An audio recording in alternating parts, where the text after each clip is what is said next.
All right, Shalom. It's your brother Kasha Kwala coming back at you with another lesson, giving all glory, honor, and praises to Yahweh Bashim, Yahweh Shai, Bashim, Achakwadash. Double honors to the apostles and elders of Great Millstone who rule and teach well. Peace, love, salutation to the elect 144 First Fruit. This is going to be a fairly quick lesson just on an update of what's currently going on because we have the tail here in Atlanta. We're having the tail end of, Hurricane Delta, as you can see here. But you can see I got a little clip here from YouTube. It says 700,000 homes, businesses without power after hurricane hits Gulf Coast. So I'm going to go ahead and play this clip. It's only 1 minute and 45 seconds. It's not too long. But it's going to show you that the Lord is judging this place accordingly. This is the second hurricane that this Gulf Coast area, a.k.a. Louisiana area, has been hit with in the last 6 weeks. So, things are happening here. You know what I'm saying? We're getting ready to get the fuck out of here too, man. Salakia, excuse my language. I'm trying to work on that, but we're getting ready to get out of here. Prepare yourselves.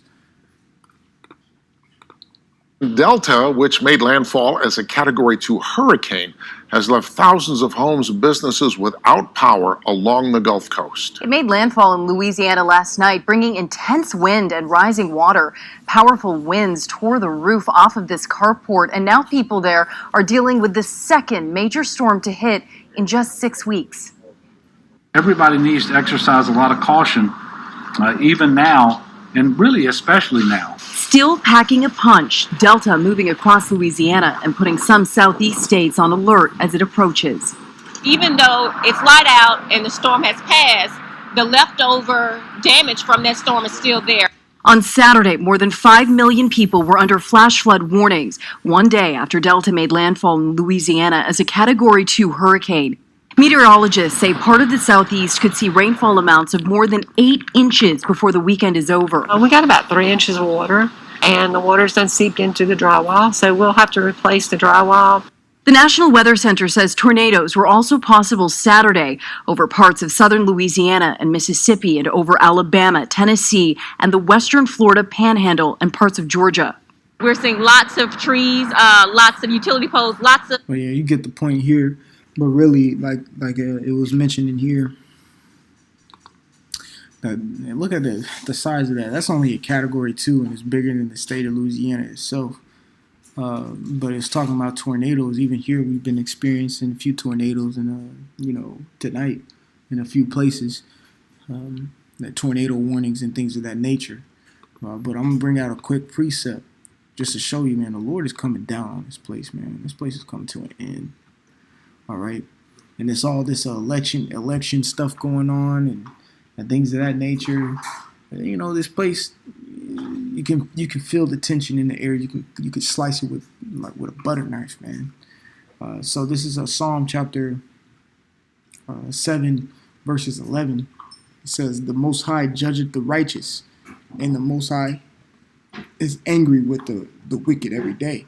Right. So therefore, if he's angry and livid with the wicked every day, he's going to bring certain catastrophes such as hurricanes over and over again to a particular area as many times as possible. All right. Which he could do it as many times as he wants. All right.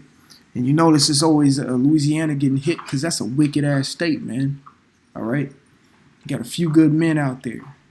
All right. I had a pleasure of meeting some of them as well. But, the rest of that state, man, it's just worthless. Just like all 50 of these states over here. That's why it's going to get ultimately destroyed by thermonuclear fire. And that's why the scriptures speak about a lake of fire. 200 million missiles going to come and devastate this place. Okay? But the Lord is bringing, he's in a boxing match or in a UFC match, you establish your jab. Bah, bah. You see what I'm saying? These hurricanes hitting, tornadoes, inclement weather, all right, natural disasters. Then you got rioting and looting and civil disorder and unrest. And like I said, the election coming up. You got 2 individuals going head to head. These are the jabs that the Lord is throwing at America, softening it up for the big haymaker that's about to come. It's going to knock this place out, okay? The Lord is judging this place, is angry with this place every single day. We tired of this place, okay? We tired of this place. And just by understanding the scripts, we live every day like, man, fuck this. All right. Psalm 119 and 104. I love this scripture so much because we learn through the precepts of the Most High, through, of course, through the teachings of the apostles and elders, who they get the spirit from Yahweh Hashem Yahushai, and then that's how we learn. This is Psalm 119 and 104. It says, through thy precepts I get understanding. Therefore, I hate every false way. Again, through thy precepts, I get understanding. Right. So the understanding that we receive from these precepts, we understand that this place is false and is adverse to life. All right. It has to be taken away. It has to be taken away. It's an opposition to righteousness. It's a wicked ass place. Okay. And we're tired of it. The Lord is tired of it. All right. That's why the scriptures say it, where it says he's angry with the wicked every day. All right, that it's gonna keep the wickedness is gonna keep piling up to the point where you gotta bring missiles over here to ultimately destroy this place. You see, it says, therefore I hate every false way, and that goes to show you that the Lord hates. Therefore, we're gonna follow suit. Okay, through the precepts that we learn, we understand that this place has got to go down. It can't go any further because no flesh will be left to be saved, man. Nobody will be left to be saved if this Edomite is still ruling. But it goes to show you too, man, the Lord is judging this place. 700,000 homes and businesses are without power in the Gulf Coast area, primarily Louisiana area. Okay? Louisiana been getting jacked up with these storms lately. All right? Been getting jacked up. Lord tired of this. And a lot of you Jakes live out there in Louisiana too, man. Lord tired of you. Lord tired of you. He done had his prophets out here for decades preaching and teaching on the highways and byways, risking their lives day in and day out, doing videos, going week in and week out on the highways and byways, so you can actually physically come up to him in person and get this understanding. But y'all do not want to hear. That's why the scriptures say it. Matter of fact, let me get that. Ezekiel, the 3rd chapter. It's a classic one. Whether they hear or forbear.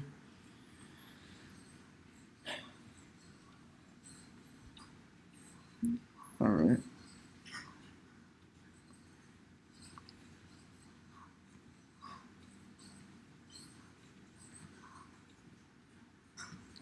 Salakia.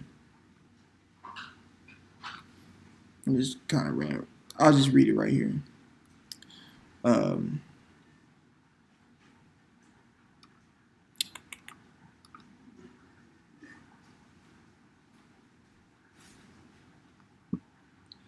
Right. All right, I'll start right here. Ezekiel 3 and 4. And he said unto me, Son of man, go, get thee unto the house of Israel, and speak with my words unto them.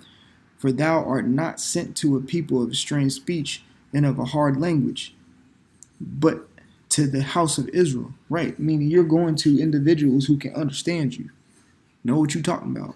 All right, they can understand the language that you're speaking. It says, not to many people of a strange speech and of a hard language, whoso words thou canst understand. Surely, had I sent thee to them, they would have hearkened unto thee. Right, and we could go teach this over here in to the Elamites over there in India, and they'll understand it better than 2/3 Jake here.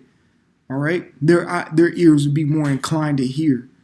I'm pretty sure anyone would want to hear that they're the prince of the power, meaning the prince of the highest power in existence. Like, there's not words that can explain the omnipotence of the Most High.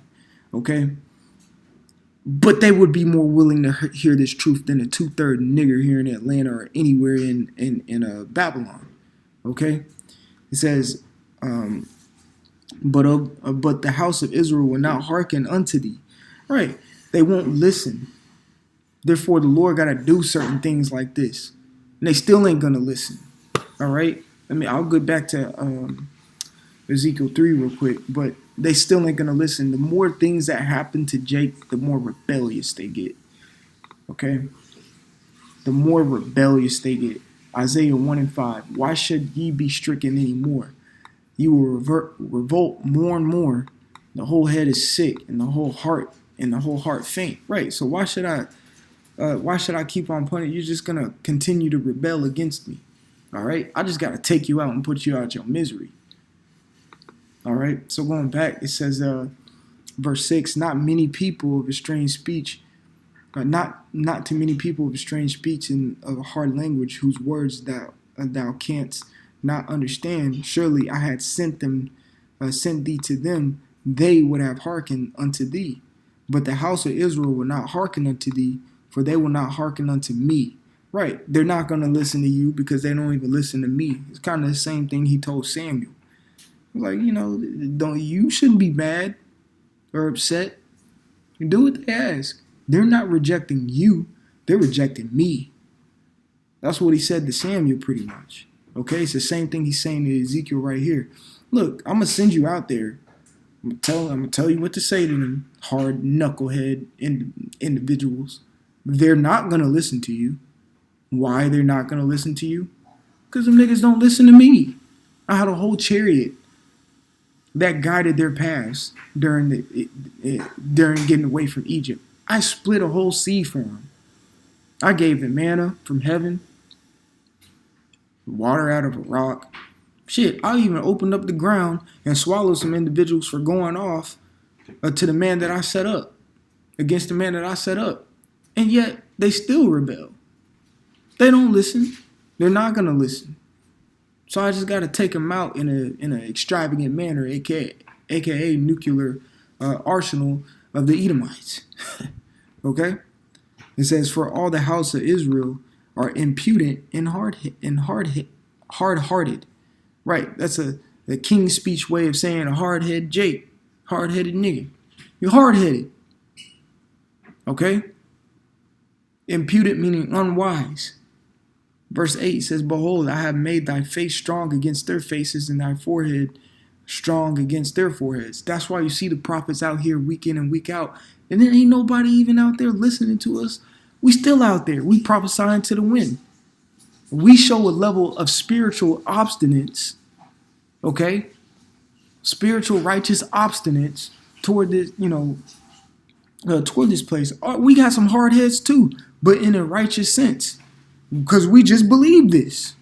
You can't tell us nothing else. If there's nothing else, man, we believe this. That's it. Okay? Verse 9, as an adamant, harder than flint, I have made thy forehead. Fear them not, neither be dismayed at their looks, though they be a rebellious house. Right. You go all the way back and read the scriptures in the book of Acts. It talks about the house of Jason. He was adamant. All right. He was a man of the Lord. He didn't care. And they even drug him out of his house. But still, Paul, adamant, hard-headed in the spirit. Okay. Stephen, all these men, that Stephen was part of the 7 men filled with the Ruach HaKodesh, man. They were adamant, hard-headed, in the spirit. The Lord put that spirit on them. The Maccabean brothers and what they had to go through their torturings. Adamant, hard-headed, they didn't care. But they knew the Lord was it. Cut off all their limbs, cut their tongue out, and seared them in a hot pan. Adamant. They didn't care. And the mother had to watch all that happen. Adamant. They didn't care.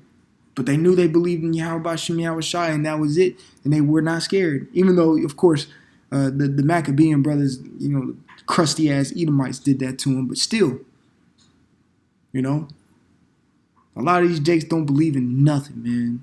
You could put a piece of paper in front of them and say, this is a piece of paper, and they'll be like, I don't believe so. It's like, whatever, bro. That's why the Lord got to jack them up, and that's why the Lord is going to jack them up. All right? So I just wanted to come with that lesson. Lord willing, it was edifying. I want to give all glory, honor, and praises to Yahweh B'Shem Yahweh Shai B'Shem HaKodesh. Double honors to the apostles and the elders of Great Millstone who rule and teach well. Peace, love, salutation to the elect 144 first fruit. Until next time, we'll say shalom.